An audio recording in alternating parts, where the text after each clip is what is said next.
आज के मेहमान। अथ स्वागतम् शुभ स्वागतम् अथ स्वागतम् शुभ स्वागतम् आनन्द मङ्गल मङ्गलम् आनन्द मङ्गल मङ्गलम् हितप्रियं भारत भारतम् हितप्रियं भारत भारतम् स्वागतम् शुभ स्वागतम् अथ स्वागतम् शुभ स्वागतम् मन आनंद आनंद छायो मन आनंद आनंद छायो मिटो गगन घन अंधकार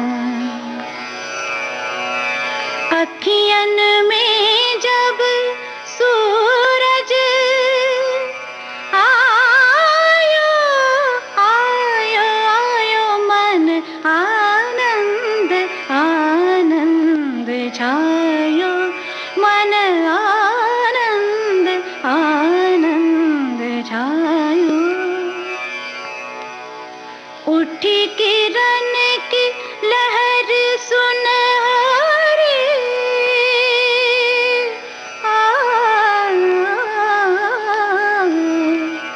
उठी किरण की लहर सुनहरी जैसे पावन गंगा जल अर्पण के पल हर सिंगार मधु गीत सिंदूरी गायो मन आनंद आनंद छायो मिटो गगन घन अंधकार।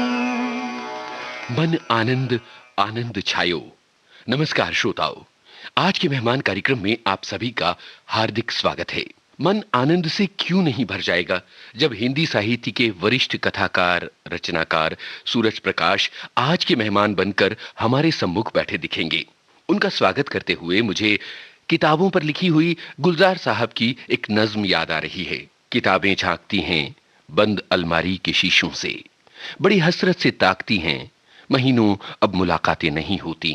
जो शामें उनकी सोहबत में कटा करती थीं, अब अक्सर गुजर जाती हैं कंप्यूटर के पर्दे पर। बड़ी बेचैन रहती हैं किताबें, उन्हें अब नींद में चलने की आदत हो गई है। स्वागत करते हैं हिंदी के वरिष्ठ साहित्यकार सूरज प्रकाश जी का। आज हम उनसे बातें करेंगे उनके जीवन प्रवास के बारे में, उनके साहित्य प्रवास के बारे में भी। उनसे बातचीत कर रही हैं रेडियो सखी ममता सिंह। प्रस्तुत करता है सुधीर ओखदे। तो सूरज प्रकाश जी, बहुत बहुत स्वागत है आपका।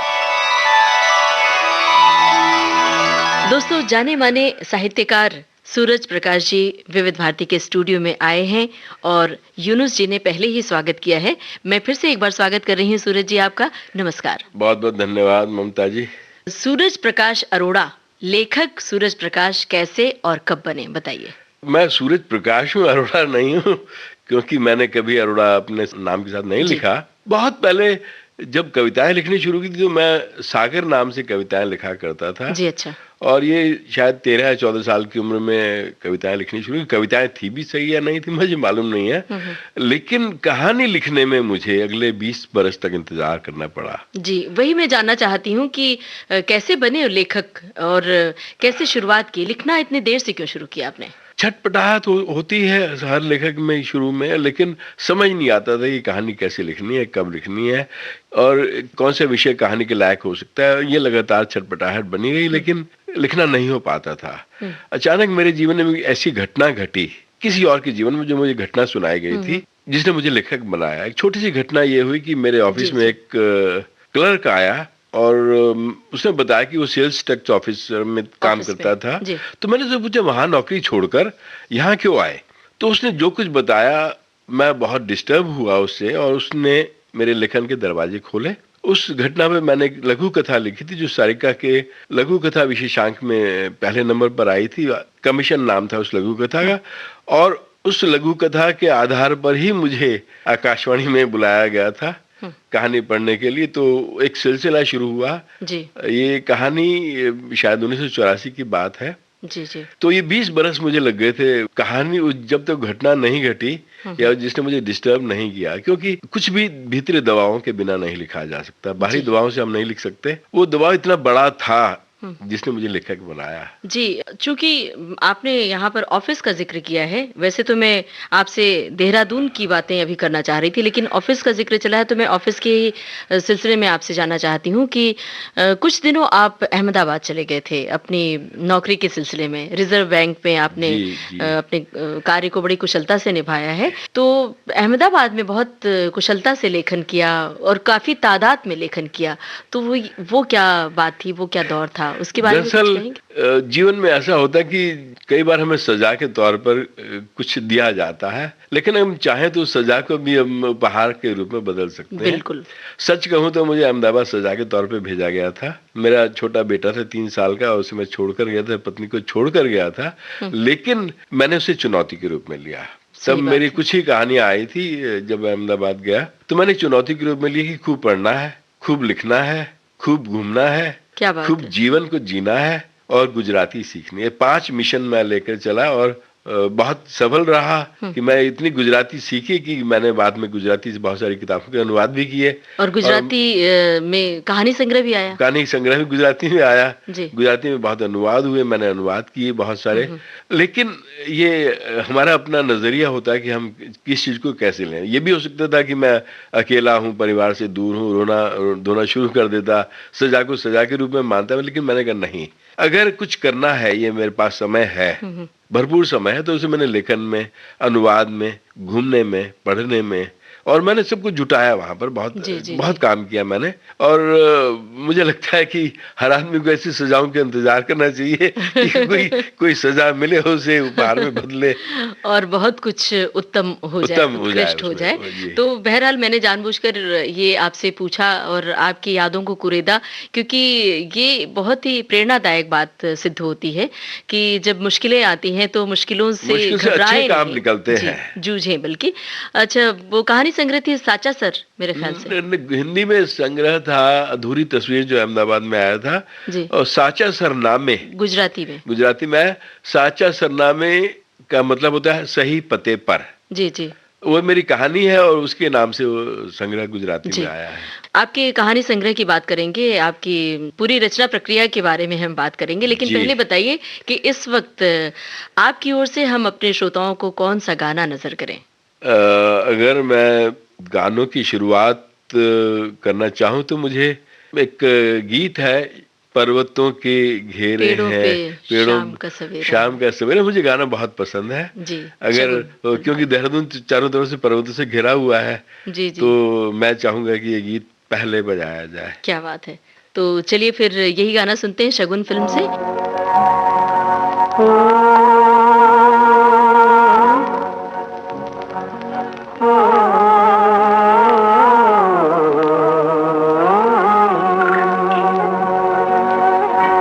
पर्वतों के पेड़ों पर शाम का बसेरा है, पर्वतों के पेड़ों पर शाम का बसेरा है, सुरमई उजाला है, चंपई अंधेरा है, सुरमई उजाला है।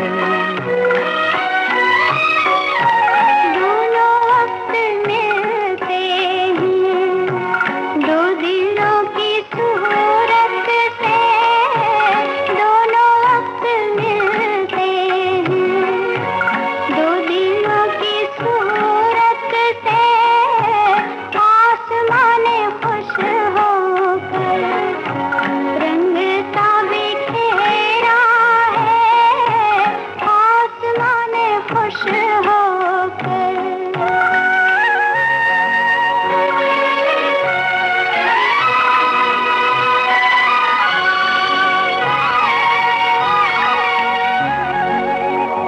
ठहरे ठहरे पानी में गीत सरसराते हैं, ठहरे ठहरे पानी में गीत सरसराते भीगे झोंकों में खुशबुओं का डेरा है, भीगे भीगे झोंकों में खुशबुओं का डेरा है, पर्वतों के पेड़ों पर।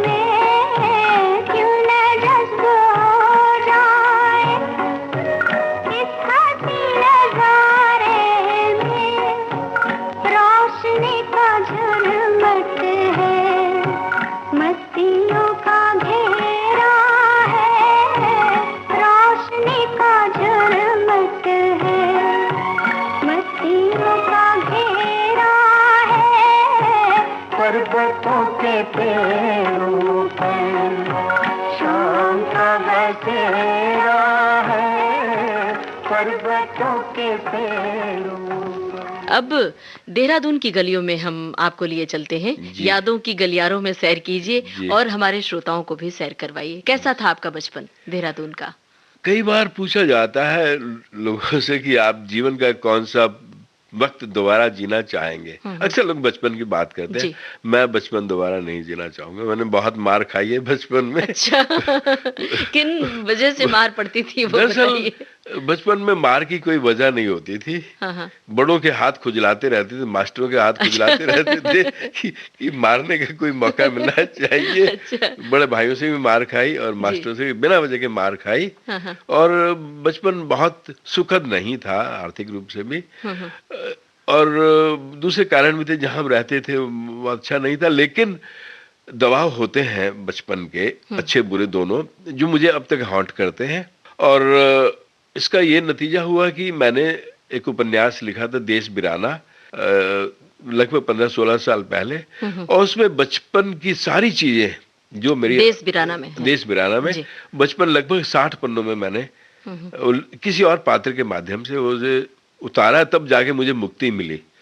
और जहां तक मार की बात है, उस मार का ऐसा असर हुआ कि मैंने बच्चों पे कभी हाथ नहीं उठाया, कभी उनको थप्पड़ भी नहीं मारा, क्योंकि मैं जानता था मार का क्या असर होता है। कि मैं आज तक इस उम्र तक मैं मार को नहीं भूल पाया हूँ, तो उनको मार से दूर रखा है। कोई यादगार घटना हो तो बताइए ना, जिसमें मार खाने की या मार खाने की और बच्चे कोई गिनती नहीं है। इतनी मार खाई है, और बिना वजह के मार खाई है। मास्टर बिना वजह के मारते थे, और कैसे कैसे मारते थे, उंगलियों में फीटा या पेंसिल फंसाकर। और मैं इसे इस रूप में कहूंगा कि मार के जितने निशान शरीर पे होंगे उससे ज्यादा मन पर होते हैं जी, वो बहुत दुखद होते हैं, और मैं उनको याद नहीं करना चाहता। वो जमाना भी ऐसा था जब सारे काम मार से ही होते थे, मार के ही पढ़ाते थे, सारे काम ही मार के। ये किया तो क्यों किया, ये किया नहीं किया तो क्यों नहीं किया, तो दोनों का एक ही जवाब होता है, मार जी। और हो सकता है सहज बात हो मारना, लेकिन मैं उस मार को नहीं भूल पाता। बहुत मार खाई, तो मैं उसे याद भी नहीं करना चाहता। क्योंकि साहित्यकार का मन बड़ा संवेदनशील होता है, और आपका मन कहीं पहले उस समय शायद उसकी जमीन वहीं से तैयार हो गई जी। उस मार की वजह से भी मैं कहीं इतने दबाव रहे मुझ पर कि मैं उसे याद भी नहीं करना चाहता। उसे जीना तो दूर की बात है, मैं याद भी नहीं करना चाहता। माँ और पिताजी आपके कैसे थे आपके लिए, और उनके बारे में बताइए। एक जिस युग में माने जिस उम्र में मैं हूँ, हमारे बचपन में कई भाई बहन भी थे। हम 5 भाई और एक बहन है, मैं 2 बड़े भाई हैं 2 छोटे। एक मजेदार बात बताएं कि हमारे वक्त में पिता से सीधे बात भी नहीं कर सकते थे, हम डरते थे। नजरें मिला के बात नहीं बात ही नहीं कह सकते थे। अच्छा। हम माँ के जरिए जो कुछ कहना होता था माँ के जरिए कहते थे। और पिताजी मसूरी में रहा करते थे, हम देहरादून में रहते, फिर फील्ड वर्क में रहते, तो कभी कभार आप आते थे, एक साथ में भी रहते, तो हम डरते थे उनसे। कुछ कहते नहीं थे जी जी, लेकिन हम उनसे डरते थे। एक मुझे किस्सा याद आ रहा है कि शायद 11वीं की बात होगी, डर की बात बता रहा हूँ मैं। किसी बात पे पिताजी मुझसे नाराज हो गए।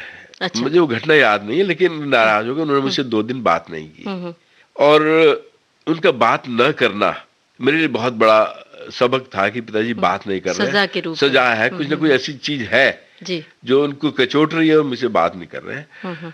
तो पता नहीं क्या हुआ, शाम के वक्त मैं उनके पैरों पे गिरा, रोने लगा, बहुत देर तक रोता रहा।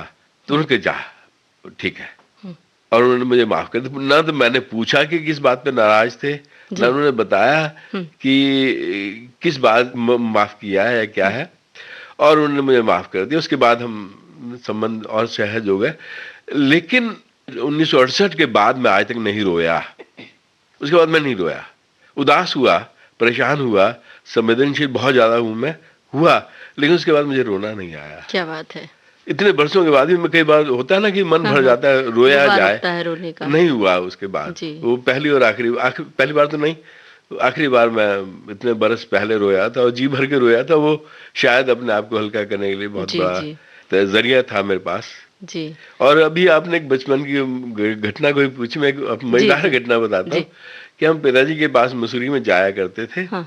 और एक पहाड़ी थी, गेट से हम, पिताजी के ऑफिस नीचे था, जी। घर ऊपर था, वहाँ बंदर बहुत हुआ करते थे। और हम बंदरों से डरते थे कि कोई साथ जा रहा हो तो तभी हम जाते थे, नहीं तो अकेले नहीं जा पाते थे। जी। जब मैं उपन्यास देश वीराना लिखने के लिए मसूरी गया, तो पुरानी यादें ताजा करने के हिसाब से वहां गया, उस जगह पर। तो मैं याद कर रहा था, गेट के अंदर जाके खड़ा था और सब देख रहा था कि यहाँ ऑफिस था, यहाँ ये था, यहाँ फलाना रहता था, हम ऊपर रहते। तो वॉचमैन भागा भागा आया, सब किसको ढूंढ रहे हैं? मैंने कहा बचपन को ढूंढ रहा हूँ। ओह, तो क्या उसने बात कहा किस ऑफिस में काम करता है? हाँ। वॉचमैन ने पूछा किस ऑफिस में काम करता है? मैंने कहा, उसके कंधे पे हाथ रखा, तुम नहीं समझोगे, जी, वो जी। किसी ऑफिस में काम नहीं करता है, मैं जा रहा हूँ। तो वो एक ऐसी घटना की हम बचपन की याद गली में उतरना चाहते हैं, लेकिन वो समझता है कि बचपन किसी का नाम होगा और उसको ढूंढ रहा है जी, ये जी। यहाँ पर। और इस तरह से देश बिराना की रचना देश बिराना प्रक्रिया संपन्न हुई। बहुत सारी स्मृतियों को लेकर लिखा गया था और अकेलेपन को लिखा गया था। तो ये बड़ी दिलचस्प बातें चल रही हैं सूरज जी। मेरा तो मन कर रहा है कि मैं बस देहरादून की ही बातें सुनती रहूं। लेकिन आपके उपन्यास और कहानियों का भी हम जिक्र करेंगे। जिक्र चल रहा है देहरादून का, तो बताइए हमें कि वहाँ आपको क्या चीज़ मिली जो यहाँ पर नहीं मिलती है मुंबई में, और देहरादून से मुंबई तक का सफ़र कैसे तय हुआ, ये बताइए। थोड़ा लंबी यात्रा है और मैं कोशिश करूंगा कि कम शब्दों में कहूँ। जी। देहरादून मैंने 22 बरस की उम्र में छोड़ दिया था। जी। नौकरी की वजह से मैं हैदराबाद गया, और देहरादून एक तरह से कहूँ हमेशा के लिए छूट गया। यानी उसके बाद मैं हमेशा मेहमान की तरह जाता रहा। जी, जी। मैं हैदराबाद कुछ बरस रहा, फिर देहरादून लौट कर आया, लेकिन तब 27 बरस का हो चुका था, लेकिन लिखना जी, नहीं जी। होता था, छटपटाहट थी, और बहुत परेशान रहता था मैं कि लिखना है मुझे, कुछ करना है। तो मैं सोचा कि चलो पीएचडी करके देख लेते, कुछ समय गुजरेगा। लेकिन जो मैंने पीएचडी का विषय चुना, हिंदी उपन्यासों में असामान्य मनोविज्ञान, तो उसके लिए कोई गाइड ही नहीं मिलता था। जिसे हिंदी साहित्य की जानकारी थी उसे मनोविज्ञान नहीं आता था, जिसे मनोविज्ञान की जानकारी थी उसे हिंदी साहित्य नहीं आता था। तो गाइड नहीं मिल रहा था। तो गाइड जी, मिला जी। मुझे बहुत मुश्किल से, और यूनिवर्सिटी ने एक और खेल कर दिया। उन्होंने हिंदी उपन्यासों के बजाय हिंदी साहित्य में असामान्य मनोविज्ञान विषय दे दिया, जो मेरे लिए संभव नहीं था। जी, जी। और इसमें एक रोचक बात ये हुई कि जब मैं मनोविज्ञान पढ़ रहा था और असामान्य मनोविज्ञान पढ़ रहा था, तो एक बात पता चली कि असामान्य जैसी कोई चीज नहीं होती है मनोविज्ञान में। उस स्थिति में आदमी वही करता जो उसने किया। जी। अगर इलाचंद जोशी के एक पात्र ने दूसरे आदमी को सड़क चलते थप्पड़ मार दिया तो वही कर सकता था। तो मेरे लिए बहुत मुश्किल हो गई कि मैं पात्रों को जस्टिफाई कैसे करूंगा। उनके जो इस काम जो है वो तो वही कर सकते थे। तो मैंने सारे कागज इकट्ठे किए, उनको आग लगा दी, और पीएचडी को वहीं टाटा बाय बाय किया कि अब मैं पीएचडी नहीं करूंगा। मुझे सामान्य रहने के लिए जरूरी है कि मैं सब चीजें छोड़ दूं, असामान्य पात्रों की संगत छोड़ दूं। ये बात अलग है कि बाद में मेरे काम पे 2-3 पीएचडी भी हुई और एमफिल भी हुए। मैं नहीं हुआ तो कोई बात नहीं, लेकिन लोगों ने किए। आपके उपन्यास देश बिराना पर भी पीएचडी देश बिराना में पीएचडी हुई, और किसी ने रचना संसार में भी पीएचडी की। और अभी मुझे पता चला कि सूरज प्रकाश के साहित्य में संवेदनाओं के कुछ बिंदुओं पर कोई लड़की पीएचडी कर रही है। जी, जी। तो वो भरपाई वहां पर हो गई है, तो इस रूप में। तो उन दिनों को याद करते हुए एक गाना सुनते हैं, फिर आगे बात करते हैं। गाइड का एक गाना अगर आप मेरे लिए बजा सके, क्या से क्या हो गया। तो हालांकि बेवफा यहाँ कोई नहीं है, लेकिन मुझे गाना बहुत अच्छा लगता है जी। तो मोहम्मद रफ़ी की आवाज में ये गाना हम सुनते हैं। क्या से क्या हो गया बेवफा,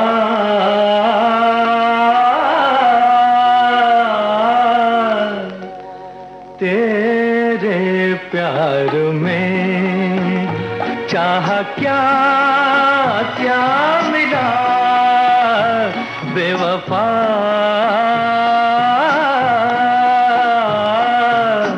तेरे प्यार में।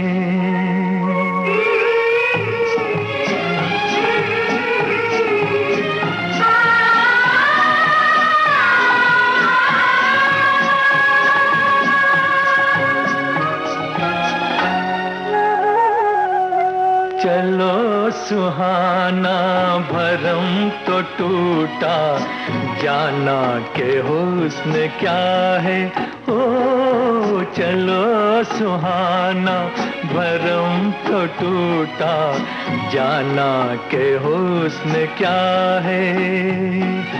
कहती है जिसको प्यार दुनिया, क्या चीज क्या भला है। दिल ने क्या ना सहा बेवफा,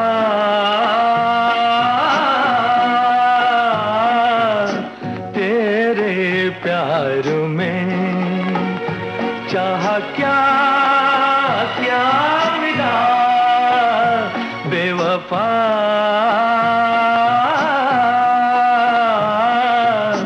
तेरे प्यार में।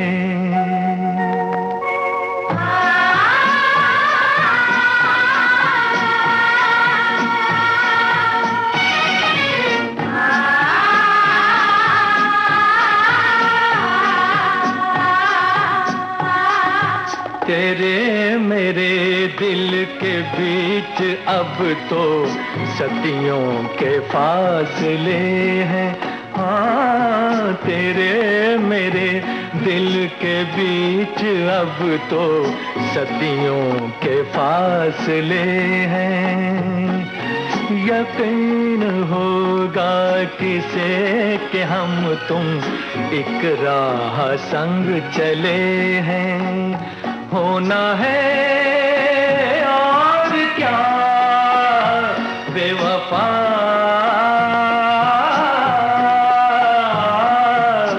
तेरे प्यार में क्या से क्या हो गया बेवफा,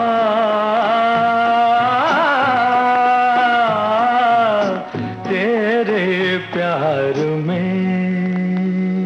इस गाने से एक बात जहन में आई, जब कई बार आपकी यूं कहें कि आपके बारे में पढ़ा है, आपकी कहानियों को पढ़ा है, तो अभी इस वक्त वो बातें हमें याद आ रही कि उन्हीं दिनों की बात है, ये देहरादून की ही बातें हैं जब आप कॉपी से पन्ने फाड़ फाड़ कर प्रेम पत्र भी लिखा करते थे।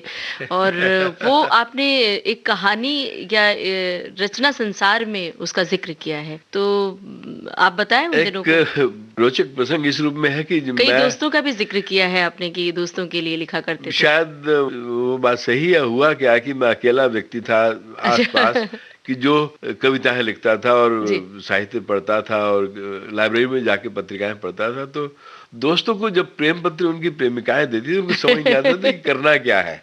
तो वो मेरे पास आते थे, यार ये प्रेम पत्र, मुझे पहली बार पता चला प्रेम पत्र होता है, तो पहली बार पता चला। तो उन्होंने क्या करना है मुझे कि इसका जवाब लिखना है। तो उनके प्रेम पत्रों का जवाब मैं लिखता था। जी जी। फिर वो भेजते थे, फिर अगला जवाब, फिर उसी दिन या अगले दिन फिर जवाब आया। तो मेरा यही काम रह गया था कि सारे दोस्तों के लिए प्रेम पत्र लिखता था। और शायद उसे हो सकता है मेरी भाषा में निखार भी आया हो। और प्रेम तो खैर उनका था, पत्र मैं लिख रहा था, लेकिन कागज पन्ने फाड़ फाड़ के तो शायद नहीं याद आता, लेकिन प्रेम पत्र बहुत सारे लिखे मैंने दूसरों के लिए। और बाद में जब अपने लिए प्रेम पत्र लिखे तो कविताओं के रूप में मैंने प्रेम पत्र जी जी। तो कविताओं में प्रेम पत्र शायद मैं, और भी लोग लिखते होंगे, लेकिन मैंने कई बार कविताओं के रूप में। तो कविताओं के रंग को बहुत कम लोग जानते हैं। अगर आपको याद हो कुछ कविताएं तो यहाँ पर शेयर कीजिए। कविताएं तो उन दिनों क्षणिकाएं लिखी जाती थी जी। मुझे 2 क्षणिकाएं याद आ रही हैं, 2.5 लाइन की होती थी, हाइकू नहीं अलग होती थी। संवेदनाएं खुद ब खुद मर जाती हैं जब प्रेम पत्रों का स्थान प्रार्थना पत्र ले लेते हैं। क्या बात है, बहुत सुंदर। और एक और है जो बहुत दिनों बाद आपने मुझे याद दिलाई, हम स्वावलंबी हो रहे हैं, राशन की लाइनों में अपने पैरों पे खड़े हो रहे हैं। क्या बात है, बहुत बढ़िया। हम स्वावलंबी हो रहे हैं राशन की लाइनों में। हम स्वावलंबी हो रहे हैं, राशन की लाइनों में अपने पैरों पे खड़े हो रहे हैं। क्या बात है, बहुत सुंदर। ये शायद 70 के आसपास लिखी थी कविता। तो बहुत सारे लोगों को आपके इस रंग का पता भी नहीं है। नहीं मालूम, कविताएं तो बहुत कम है मेरे सामने। वैसे भी एक लेखक का, साहित्यकार का जीवन पढ़ना बड़ा मुश्किल होता है। उसकी पूरे रचना संसार के बारे में और बहुत गूढ़ अध्ययन करना थोड़ा सा मुश्किल होता है। तो बहरहाल बहुत सारे पुराने दिनों को मैंने याद दिला दिया। और ये जो जिंदगी का रंग है, प्रेम का रंग, प्रेम पत्र लिखना, जैसा कि आपने जिक्र किया, ये हर किसी की जिंदगी में आता है। लेकिन सूरज प्रकाश को हम एक गंभीर साहित्यकार के रूप में जानते हैं, गंभीर लेखक के रूप में जानते हैं। तो बहुत सारी कहानियां ऐसी हैं, बहुत गंभीर हैं। मैं आ रही हूँ उन कहानियों पर। आपने बड़ी छोटी कहानी भी लिखी है और बड़ी कहानियों को भी आकार दिया है। तो एक कहानी थी 2 जीवन समानांतर। ऐसा लगता है कि 2 लोगों के बीच बातचीत हो रही हो। बहुत कम लिखी जाती हैं इस तरह की कहानियां। तो इस 2 पात्रीय कहानी के बारे में हमें बताइए कि किस तरह से आपके दिमाग में आया, कैसे विचार आया। दरअसल रचनाकार को हमेशा प्रयोग करते रहना चाहिए। अगर वह वही सब कुछ दोहराता रहेगा तो पाठक तैयार नहीं कर पाएगा। हर बार एक नया प्रयोग करना चाहिए। उस कहानी में भी एक मैं प्रयोग करना चाहता था कि संवादों के जरिए पूरी कहानी कही जाए। उसमें नायक का नाम भी नहीं आता जी उस कहानी में। और मेरी अधिकतर कहानियों में नायक का या नायिका का नाम या तो एक बार आता है, एक बार भी नहीं आता। मेरी कई कहानी 40 पेज की कहानी है, मेरी 60 पेज की कहानी एक लंबी, उसमें नायक का नाम ही नहीं आता सामने कि कौन था, लेकिन पात्र है, अपनी बात कह रहा है। तो जहां तक इस कहानी का सवाल है, 2 जीवन समांतर, यूं ही एक दिन मैं बैठे बैठे किसी मेरी मित्र से फोन पे बात हुई, तो सामने पैड रखा होता तो मैंने जो कुछ संवाद हमारे हुए थे मैंने लिख के यूं ही कि उसने क्या कहा, मैंने क्या कहा। तो मुझे लगा ये जो मैं शरारत कर रहा हूँ लिख कर एक कहानी का रूप दिया जा सकता है। तो वो मैंने कहानी लिखी, वो एक ही बार में लिखी। लगभग 8 पेज की कहानी है और कई बार रिकॉर्ड हुई। 18 मिनट की कहानी है वो। उसके साथ एक रोचक बात ये जुड़ी हुई है कि उसका पाठ मैंने सबसे ज्यादा किया, उस कहानी का पाठ। जी। और उस 18 मिनट की कहानी में 7 घटनाएं आती हैं, 7 उतार चढ़ाव आते हैं और लोगों को सुनना अच्छा लगता है। मैंने हर शहर में वो कहानी सुनाई है और मुझे अब जवानी याद भी हो गई है सुनाते समय। एक प्रयोग था और ये प्रयोग मैंने बाद में एक और किया। कोलाज नाम की कहानी लगभग 70 पेज की कहानी है जो चैटिंग के रूप में है। जी। फेसबुक मतलब चैटिंग के रूप में, सोशल मीडिया के जरिए सोशल मीडिया की चैटिंग के रूप में कहानी है। वो 70 पेज की कहानी है कोलाज, और उसमें जीवन के बहुत सारे पहलू आते हैं। जी। उसमें 2 जीवन समांतर में एक बात है कि एक ही बार की बात है, एक फोन टॉक है, लेकिन कोलाज में अलग अलग संदर्भों में, अलग अलग विषयों पर, अलग अलग समय पर की गई बातचीत है। तो उसमें बहुत सारी चीजें मैं कवर कर पाया। बहुत सारे नायिका कुछ पूछती है, उसके जवाब है, नायिका के कुछ समस्याएं हैं, उनके सलाह है, उसके ओशो के संगीत भी हमने शेयर किया। उसमें बहुत सारी चीजें हैं, बहुत सारी काल्पनिक बातें हैं, कुछ इधर उधर से जुटाई है मैंने। लेकिन ये मैंने प्रयोग हमेशा करता रहता हूँ कि हम आज के पाठक को कैसे जोड़े। पात्रों को आप लाते कहाँ से हैं, चुनते कैसे हैं? ये सवाल ममता जी बहुत बड़ा मुश्किल सवाल है। पात्र कहीं से लाए नहीं जाते, न बनाए जाते हैं, लेकिन किस बांस से बांसुरी बजनेगी ये बांस देखकर ही तय किया जाता है।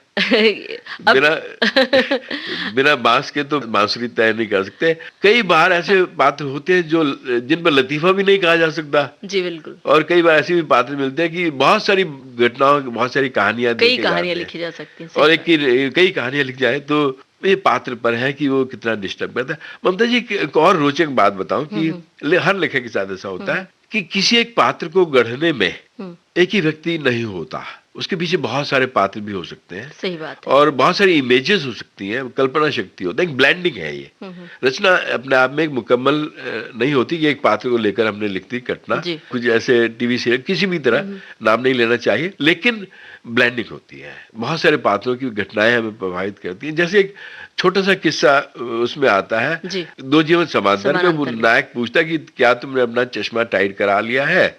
ये घटना एक विश्व प्रसिद्ध महिला नेता की है, उनका चश्मा फिसलता था, वो हाँ। ऊपर करती थी, और, लेकिन उनको कोई बता नहीं सकता था नाक पे कि बार-बार वो, नाक बार-बार उनको कोई बता नहीं सकता, इतनी बड़ी नेता है, जी, जी, कोई बता नहीं सकता ना कि आप अपना चश्मा टाइट करा लीजिए, लेकिन वो इमेज मेरे दिमाग में थी जी, जी। जो उस कहानी में इस्तेमाल हुई है। तो क्या बात। हम कॉकटेल की तरह इधर उधर से जोड़ के पात्र बनाते हैं, लेकिन ढूंढने नहीं जाते। हम सड़क पे जा रहे हो, कहीं ऐसा हो, कई बार ऐसा भी होता है कि बस में बैठे हुए हैं, पीछे बातचीत चल रही है, जी। हमने उनके चेहरे भी नहीं देखे, लेकिन वो हमें घटना दे गए, कोई कहानी जी। का प्लॉट दे गए। तो इस तरह से विकसित होते हैं पात्र। तो आखिर में हमने आपसे कहलवा ही लिया कि पात्र आप कहाँ से ले आते हैं। और सही बात है, एक लेखक देखता है और पात्रों को कहीं से देखता है, लेकिन गढ़ता तो अपने मन से है, अपनी कल्पनाओं से गढ़ता है। लेखक की ये योगदान तो बिल्कुल होता सही ही बात है, है। हूबहू तो नहीं ले सकते हैं। सही बात है। और फिल्मी गीतों का बड़ा योगदान है लेखन में, और दोनों का बड़ा ही तालमेल है, सामंजस्य है। बताइए कौन सा गाना आपकी ओर से हम नजर करें? एक गीत है कितने पास कितने दूर फिल्म का, मेरे महबूब आज कुछ नाराज है मुझसे। ये गाना मुझे बहुत सुंदर गाना है। ये गाना मुझे बहुत अच्छा लगता है, और इसके साथ मेरी कुछ यादें जुड़ी हुई हैं। मैं यादें यहाँ शेयर नहीं करूंगा जी। क्योंकि कुछ लोग नाराज हो जाएंगे सुनकर। तो कुछ मैं लोग तो खुश कह भी रही हूँ होंगे, कि- कुछ लोग नाराज भी होंगे। तो गाना तो शेयर कर सकते हैं, लेकिन वो घटना नहीं। मैं तो कह रही हूँ यादें भी शेयर कीजिए, लोगों को सुनकर अच्छा लगेगा कि सूरज जी की जिंदगी के कितने सारे रंग हैं, जो नहीं जानते हैं उन्हें पता बता दूं? चलेगा। जी बिल्कुल बताइए। मैं दिल्ली में एक ट्रेनिंग में आया था, और एक परिचित थे, वहीं हमारे ट्रेनिंग सेंटर के पास रहते थे, और उनके घर में जाता था जब कभी शाम को चाय के लिए, तो ग्रामोफोन पर ये गाना बज रहा था। पहली बार जब गया तो मुझे कहा कि मैंने उनसे कहा कि और किसी काम के लिए आऊं ना आऊं, मैं इस गाने को सुनने जरूर आया करूंगा। तो जी। गाने सुनने जाता था। उनकी एक लड़की थी बड़ी खूबसूरत सी, मुझे नहीं मालूम कि वो मेरे लिए क्या भावनाएं रखती थी, और मेरे मन में तब ऐसी कोई बात नहीं आती थी। वो उम्मीद कर रही थी मैं कहूंगा, मुझे अच्छी लगती थी, और शायद गाने के साथ साथ मैं उसकी वजह से भी जाता, लेकिन मैंने कहा नहीं, उसने भी नहीं कहा।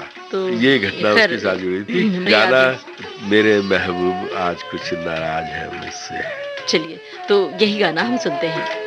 मेरे महबूब शायद आज कुछ नाराज है मुझसे, मेरे महबूब शायद आज कुछ नाराज है मुझसे। मैं कितने पास हूँ फिर भी, मैं कितने पास हूँ फिर भी वो कितने दूर है मुझसे, मेरे महबूब शायद आज कुछ नाराज है मुझसे, मेरे महबूब शायद आज।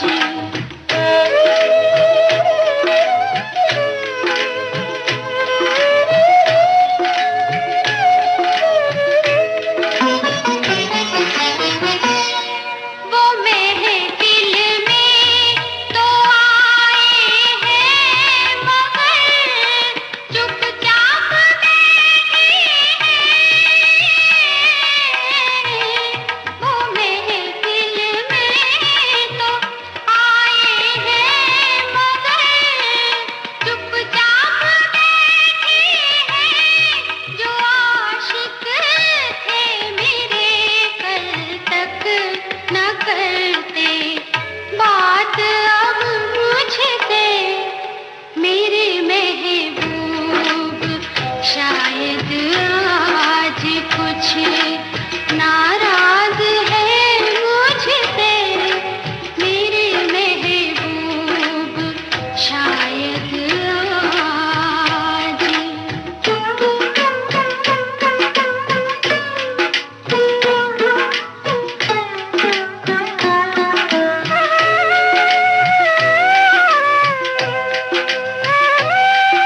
गाने के बाद मेरे ज़हन में ये बात आ रही है, यूँ कहें कि बांसुरी की आवाज़ सुनाई दे रही है, लहरों की बांसुरी, एक कहानी है, लंबी कहानी है। इसकी शुरुआत बड़े बोल्ड तरीके से होती है। और जो इस कहानी की पात्र है, नायिका बड़ी बोल्ड है, लेकिन उस कहानी में कई मोड़ आते हैं और फिर अंत एक दर्शन से करते हैं आप। तो ये किसी व्यक्ति से प्रेरित है या किसी सच्ची घटना से प्रेरित है? फिर वही बहुत निजी तौर पर पूछ रहे हैं। सवालों को इस तरीके से पूछ रहे हैं कि मैं कुछ बता ही दूं, लेकिन मुझे सावधान रहना होगा कि इस सवाल के बीच में बहुत सारी परतें हैं और ये मैं थोड़ा क्योंकि हमें बड़ी दिलचस्पी होती है जब हम कहानी पढ़ रहे होते हैं, तो हमारे जहन में भी सवाल आते हैं कि ये कैसे हो सकता है। और इस कहानी में मुझे पढ़ते हुए कई बार ऐसे सवाल आए। आपकी बात सही है ममता जी, ये कहानी फिर वही सवाल कि कहाँ से पात्र उठाया, आपका इशारा नजर आ रहा है। क्या थी आपकी रचना प्रक्रिया? मुझे समझ रहा हूँ, मैं उस मजाक में अब करवाना चाहती कि पात्र कहाँ से लाए। सच तो ये है कि फिर ब्लेंडिंग वाली बात है जी, कि किसी एक पात्र से ये घटना नहीं बनी है। कहानी बहुत मैच्योर बोल्ड कहानी है, मैं मानता हूँ, और इस कहानी ने मुझे हजारों पाठक दिए। ये फेसबुक के आधार पे कहानी लिखी गई है और शायद पहली बार मैंने या किसी हिंदी लेखक ने किसी विषय को लेकर, सेल्फ एक्चुअलाइजेशन को लेकर एक कहानी लिखी है, उसको जीवन में हम कैसे ढाल सकते हैं उस पर है। और उसमें कई मोड़ भी आते हैं, जीवन दर्शन भी है और बोल्डनेस वाली बात भी है। तो मैं चाहता था कि उस हंसी खुशी के पीछे, उस बोल्डनेस के पीछे उसका कितना अकेलापन है। उतना जितना मैं बोल्ड दिखाऊंगा, मैं उतना ही उसके बैकग्राउंड में जाकर, पृष्ठभूमि में जाकर उसके दुख, दर्द, अकेलेपन, उसके परंपरागत परिवार को दिखा पाऊंगा कि वो कैसे बदली। हालांकि बहुत बहुत बोल्ड तो नहीं कह सकते, लेकिन हाँ, चौंकाने वाली कहानी तो है जी जी। और इसलिए अश्लील कहानी बिल्कुल नहीं कह सकते। नहीं, बिल्कुल नहीं।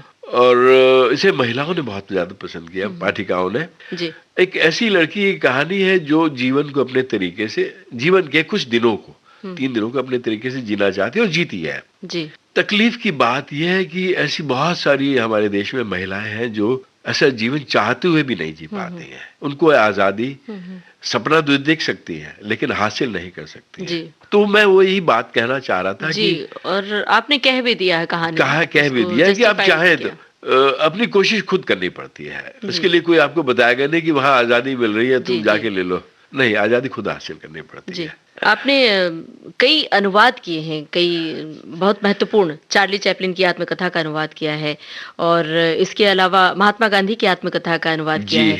तो ये कहाँ से आपके विचार आया और किस तरह से बरता आपने? 3 नाम छूट गए आपसे जी। एन फ्रैंक की डायरी भी किया अनुवाद मैंने, हेलेन केलर का भी किया, चार्ल्स डार्विन की आत्मकथा भी अनुवाद किया है। दरअसल बड़ा अच्छा सवाल है, उसमें मुझे लगता है कि मैं अपनी बात को कह पाऊंगा। खास तौर से चार्ली चैपलिन की आत्मकथा से जुड़ी हुई कोई खास? पहले मैं अनुवाद, आत्मकथाओं के अनुवाद में बात करता हूँ, फिर चार्ली चैपलिन पे आता हूँ। जब हम किसी आत्मकथा को पढ़ रहे होते हैं जी, खासकर अनुवाद करने के लिए, तो एक बात ये लगती है कि उस लेखक ने, अच्छा, आत्मकथा जरूरी नहीं कि कोई लेखक लिखे, राजनीतिज्ञ भी हो सकता है, वैज्ञानिक भी हो सकता है, संगीतकार भी हो सकता है, पहलवान भी हो सकता है, कोई भी हो सकता है। तो ऐसा लगता है कि उस व्यक्ति ने हमें अपने घर पे बुलाया चाय पीने के लिए जी। बिल्कुल, इतना अच्छा लगता है कि अंतरंग संबंध हमारा लेखक से बन जाता है जब हम आत्मकथा पढ़ रहे होते हैं, अनुवाद के लिए खास तौर पर, कि उसने हमें मौका दिया है कि हम उसके जीवन में झांकें, उसके ऐसे पहलुओं को जाने कि वो हमें बता रहा है। जैसे वो चाय पी रहा है, हमारे लिए चाय बना रहा है और हम चाय पी रहे हैं, या वो गुलदस्ता ठीक कर रहा है या किताबें ठीक कर रहा है और हम उसके साथ साथ दिन गुजार रहे हैं। तो ये एहसास बहुत बड़ा एहसास होता है आत्मकथाएं पढ़ते हुए या उनके अनुवाद के लिए गुजरते हुए। कई बार गुजरना पड़ता है उसे जी। तो ये सुख मैंने कई बार उठाया। मुझे एक बार सुख मिल गया आत्मकथाओं के अनुवाद में, मुझे लगा कि ये बहुत अच्छा काम है, मैं आत्मकथाओं के अनुवाद ही करूंगा, और मैंने किए। और मुझे हर बार, जैसे महात्मा गांधी का आत्मकथा है या हेलेन केलर की है या एन फ्रैंक की डायरी है या डार्विन है, तो हर बार मैं एक नए व्यक्ति से अलग रूप में मिलता रहा। जहां तक चार्ली चैपलिन की बात है, मुझे लगता है कि बड़ा काम था और मैंने बहुत मन से किया। चार्ली पिछली शताब्दी के 3 बड़े व्यक्तियों में से, महात्मा गांधी, आइंस्टीन और चार्ली को मैं सबसे बड़ा व्यक्ति मानता हूँ। किसी भी रूप में कद उनका छोटा नहीं है। चार्ली ने अपनी आत्मकथा में तो नहीं लिखा जी। लेकिन उनका एक बहुत प्रसिद्ध वाक्य है कि मैं बरसात में भीगते हुए रोता हूँ ताकि कोई मेरे आंसू ना देख ले। जी, ये क्या चाली ही कह सकते हैं, और इतनी बारीक बात को महसूस करना वो भी बड़ी बात है। ये महसूस करना जी। और उसे जीना। 595 पेज की आत्मकथा को मैंने कई तरीके से अनुवाद किया, कभी बोलकर, कभी बच्चों को डिक्टेशन देके, कभी टाइपिस्ट को डिक्टेशन जी। देके, अलग अलग तरीके से। और मैं लगातार चार्ली से जुड़ा रहा कि जैसे चार्ली मेरे घर आ गए हैं और कह रहे हैं कि उनको जीते तुम रहे। चार्ली का बाना पहनो हाँ। और चार्ली हिंदी में लिखना चाहते हैं। अच्छा। चार्ली अगर हिंदी में लिखते तो ऐसे लिखते। तो मैंने बहुत न्याय से, बहुत धैर्य से कई कई बार पढ़कर। अच्छा, मैं एक बात शेयर करना चाहूंगा आपसे कि मैं अनुवाद बोलकर लिख करता हूँ। मैं कोई भी वाक्य लिखने से पहले बोलता हूँ कि वो क्या ये कॉपी मेरी कागज पे। भाषा में खप पाएगा, जी जी जी। तो सहज हो पाएगा। जो मैं चार्ली के मुंह से कहलवा रहा हूँ कि क्या मेरी हिंदी या मेरे पाठक की हिंदी में उसे डिक्शनरी तो नहीं देखनी पड़ेगी। तो ये सुख मैं लेता हूँ अनुवाद करते समय, कोई भी अनुवाद करते समय। तो उसका सुख दोहरा हो जाता है कि अनुवाद बोल भी रहा हूँ, कर भी रहा हूँ। और तो पाठकों के लिए भी ग्राह्य होता है जल्दी। पाठकों के लिए ग्राह्य होना चाहिए, पहले मेरे लिए फिर जी, पाठकों के लिए। जी। तो चार्ली बाबा के साथ मैं 2-2.5 साल रहा और मुझे लगता है कि मेरे जीवन का बहुत अच्छा काल था। जी। और साहित्य के लिए भी बहुत महत्वपूर्ण बात है ये। लेकिन बहुत पढ़ा इससे जाता जुड़ी है। हुई कोई खास घटना है जिसका जिक्र आपने कभी किया था, तो वो बताइए कि चार्ली चैपलिन की कोई किताब आप पढ़ रहे थे जहाँ किसी मतलब रद्दी की दुकान में आपको कोई किताब मिली थी, वो क्या थी? दरअसल कि मैं किताबों तब- को अहमियत देने की जरूरत है। तब मैं बैंक में था बम्बई, मेरे ऑफिस रिजर्व बैंक था और वो चर्च गेट से मैं पैदल जाता था। जी। और आपको याद होगा उन दिनों सीटीओ के पास पुरानी किताबों वाले बैठते थे। उससे पहले मैं चार्ली चैपलिन की आत्मकथा अंग्रेजी में ढूंढने के लिए मैंने इंग्लैंड तक में पूछा, अमेजन तब भारत में नहीं आया था, वहां पूछा। जहां भी, जिस शहर में भी जाता था मुझे किताब नहीं मिलती थी और मैं तड़प रहा था कि मुझे किताब मिले और मैं उसका अनुवाद कर। फिर मैंने सोचा कि दुकानों में नहीं मिलेगी, फुटपाथों में ढूंढी जाए। मुंबई में फुटपाथों में अच्छी किताबें मिलती है। तो ऐसा होता था कि सीटीओ से जाते समय मैं इधर वाले बाई तरफ वाले फुटपाथों से पूछता हुआ जाता था। हाँ। और वापिस शाम को आते समय दाईं तरफ वाले फुटपाथों से क्या बात है। तो हर दुकानदार को कवर करता था। तो वहां लड़के जो थे वो मुझे पहचानने लगे थे, चार्ली वाले आ गए। जी, आ जाइए। ये इनको चार्ली चाहिए और कुछ नहीं चाहिए। जी। और किताबें दिखा दे, मैंने कहा और ले लेंगे, जी, पहले जी। चार्ली चाहिए। तो एक दिन एक ने कहा, सर चार्ली है, चार्ली मिल गई है। अच्छा। तो मैं बड़ा खुश हुआ, कहाँ है। तो उसने हाँ, मुझे किताब दी और मैं बहुत खुश हुआ। मैंने सीने से लगाई कि अब मेरा आज से ये यज्ञ शुरू हो जाएगा। और जी जी। मैंने पूछा कितने किए, तो उसने जो दाम बताया उसने मैंने 50 रुपए उसे ज्यादा दिए कि तुम्हारे मुझे याद रखने के लिए, किताब देने के लिए। तो उस दिन मैं बहुत खुश था और संयोग से रात को मैं जगदम्बा प्रसाद दीक्षित जी से, बड़े वरिष्ठ कथाकार हमारे गुरु थे, उनसे मिलने गया। तो उन्होंने कहा कि तुम अनुवाद बाद में करोगे, पहले मुझे फोटो कॉपी करके दो, मैं पढ़ूंगा। जी। जब उनके पास फोटो कॉपी पहुंची तो कुछ और मित्रों ने कहा कि तुम अनुवाद बाद में शुरू करना, पहले हम सब मिलकर पढ़ेंगे। तो कई फोटो कॉपी उसकी मैंने अपने लिए भी करा ली ताकि किताब को सुरक्षित रखा जा सके। तो एक बार पढ़ा पूरी किताब को, दूसरी बार पढ़ा, तीसरी बार पढ़ा ताकि मैं भीतर उतार सकूं। उसके बाद मैंने उसका अनुवाद शुरू किया। तो फिर तो जी। इतनी लंबी बात है तो हाँ। तो बड़ी दिलचस्प बात है और इससे ये भी प्रेरणा मिल सकती है लोगों को। कई बार ऐसे बड़े लेखकों की किताब रद्दी की दुकान पर होती है और हम कहीं बहुत बड़ी दुकानों में ढूंढ रहे होते हैं। तो हम सब जिनको पढ़ने की लौ है, जिनके पास, वो दुकानों पर जाएं और कोई ऐसी किताब मिलती है तो उसे नमन करें और घर ले आएं। ममता जी, एक बहुत अलग सा प्रसंग है, मैं यहाँ शेयर करना चाहूँ फुटपाथ की किताबों का। सिडनी शेल्डन का साक्षात्कार चल रहा था टीवी पर, अनिल धारकर ले रहे थे और उन्होंने पूछा कि आपकी भारतीय पाठकों के बारे में कुछ बोलिए, कुछ कहिए। तो उन्होंने नीचे से किताब उठा के दिखाई। जी।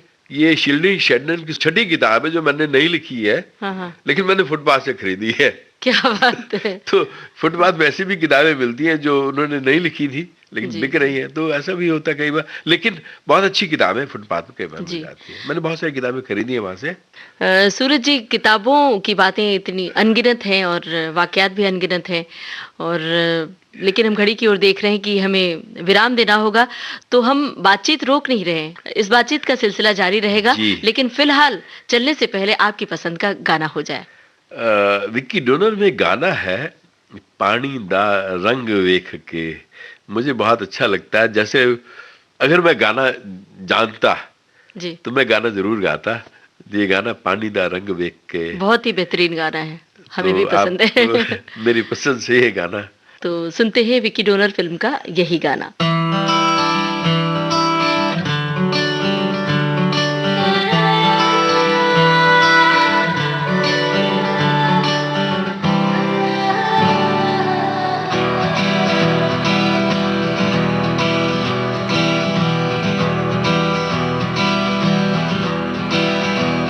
पानी दा रंग वेख के, पानी दा रंग वेख के, पानी दा रंग वेख के,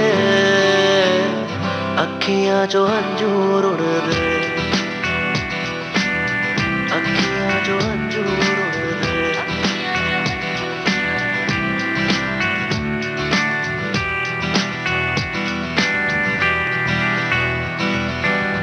माहिया ना आया मेरा, माहिया ना आया, माहिया ना आया मेरा, माहिया ना आया, रांझना ना आया मेरा, माहिया ना आया, माहिया ना आया मेरा, रांझना ना आया। अखां दा नूर वेख के, अखां दा नूर वेख के, अखियां जो अंजूर उड़दे, अखियां जो अंजूर उड़दे, अखियां जो अंजूर उड़दे। कमली हो गई तेरे बिना जा रांझण मेरे, कमली हो गई तेरे बिना जा रांझण मेरे। बारिश बरखा सब कुछ बह गई, आया नी जिंद मेरे, बारिश बरखा सब कुछ बह गई, आया नी जिंद मेरे। अखां दा नूर वेख के, अखां दा नूर वेख के, अखियां जो अंजूर उड़दे,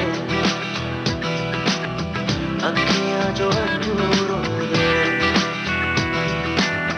अखियां जो अंजूर उड़दे। कोठे उत्ते बह के अखियां मिलाउंदे, ना जाना मैनू कभी छोड़, तेरे उत्ते मरदा प्यार तैनू करदा, मिलेगा तुझे ना कोई और। तू भी आ सबको छोड़ के, तू भी आ सबको छोड़ के, मेरे अखियां जो अंजूर उड़दे, अखियां जो अंजूर उड़दे।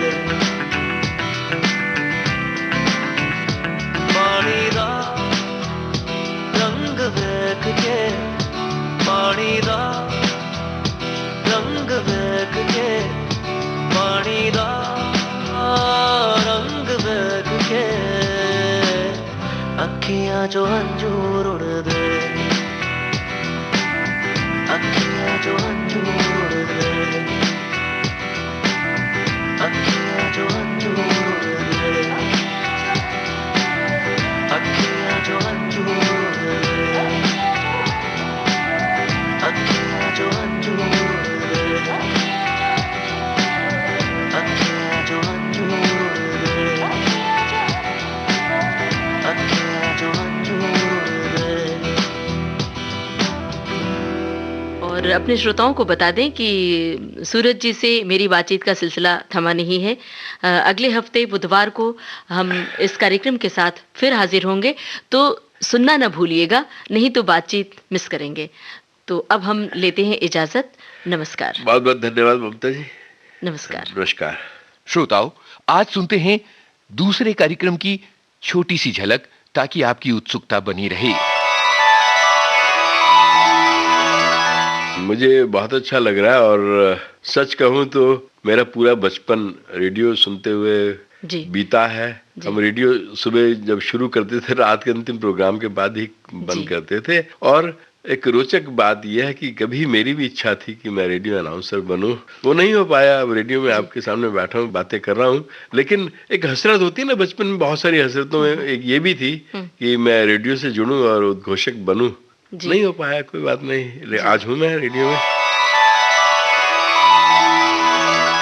गैब्रियल गार्सिया मार्केज पढ़ने में एक ऐसे अद्भुत लेखक है कि उनको एक बार पढ़ना शुरू कर दो आप छोड़ नहीं सकते। शैली के स्टाइल के मास्टर हैं वो, और बहुत शिद्दत से वो लिखते हैं और हर बार नई शैली अपनाते हैं।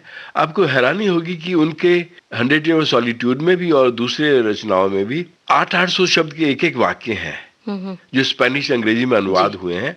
तो एक बार मैंने कोशिश की कि क्या मैं उसे हिंदी में अनुवाद कर सकता हूँ। ना, हम नहीं कर सकते, क्योंकि हिंदी की वो है ही नहीं कि हम एक लंबे वाक्य को 800 वाक्यों के वाक्य को संभाल पाए। लेकिन मुझे वो लेखक बहुत प्रिय थे। जब मैंने उनका उपन्यास क्रॉनिकल ऑफ डोथ टोल पढ़ा तो मुझे लगा कि ये हिंदी में आना चाहिए, तो उसका मैंने बहुत मन से अनुवाद किया और वो पाखी में छापे भी थे, लोगों ने बहुत पसंद किया। और भी अनुवाद मैं करना चाहता हूँ, लेकिन इस समय बहुत सारी चीजें हाथ में होती हैं तो अनुवाद नहीं हो पाते। अब आइंस्टीन साहब की आत्मकथा भी अनुवाद करना चाहता हूँ मैं, लेकिन देखें कब हो पाता है। दरअसल ये एक मजाक में शुरू किया गया काम था। अच्छा। कि रमेश उपाध्याय जी ने अपने कॉलम में कहीं लिखा कि कौन से लेखक कितने शब्द रोज लिखा करते थे, 3-4 का जिक्र किया। तो मुझे लगा कि मेरे पास इनसे ज्यादा जानकारी है कि कौन कौन से लेखक गिन के शब्द लिखते थे, या कौन से लेखक सुबह लिखते थे या शाम को लिखते थे, या कौन से लेखक वहमी थे या यात्राओं में लिखते थे, या शोर शराबे में लिखते थे, या अकेलेपन में लिखते थे, या पहाड़ पे जाके लिखते थे। तो मैंने उनके इस कॉलम के उत्तर में कुछ आंकड़े दिए कि कौन कौन से लेखक कितने शब्द रोजाना लिखते थे। जैसे बर्नार्ड शॉ का नियम था कि 5 पन्ने रोज लिखते थे, और अगर 5 पन्ने पे वाक्य अधूरा रह गया तो उसे वहीं छोड़ देते। मन आनंद आनंद छायो, मन आनंद आनंद छायो, मीठो गगन घन अंधकार। अखियन में जब सूरज आयो आयो आयो, मन आनंद आनंद छायो, मन आनंद आनंद छायो, मीठो गगन घन अंधकार। अखियन में जब सूरज आयो आयो आयो, मन आनंद आनंद छायो, मन आनंद आनंद छायो।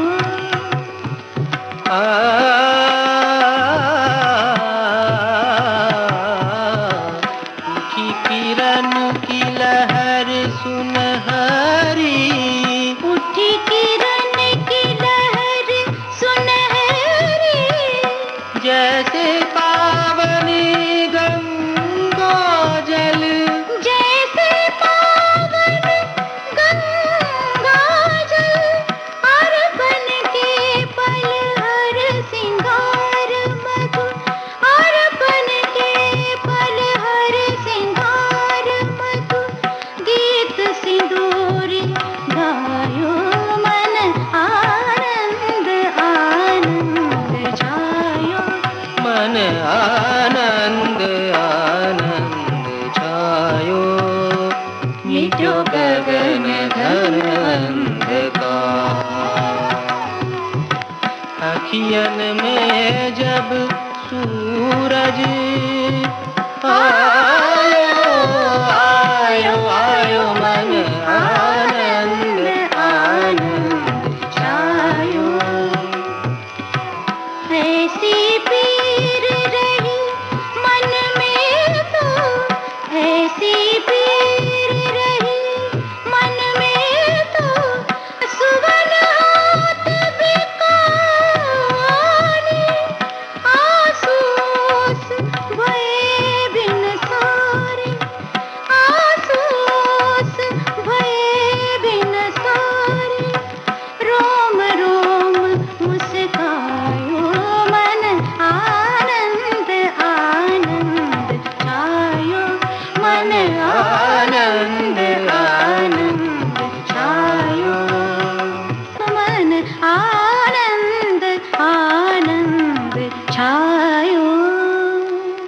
ये थी जाने माने साहित्यकार सूरज प्रकाश से रेडियो सखी ममता सिंह की बातचीत। आपको बता दें, इस कार्यक्रम के रिकॉर्डिंग इंजीनियर थे प्रदीप शिंदे। विविध भारती की ओर से आज के मेहमान कार्यक्रम को प्रस्तुत करते हैं सुधीर ओखते। आज के मेहमान।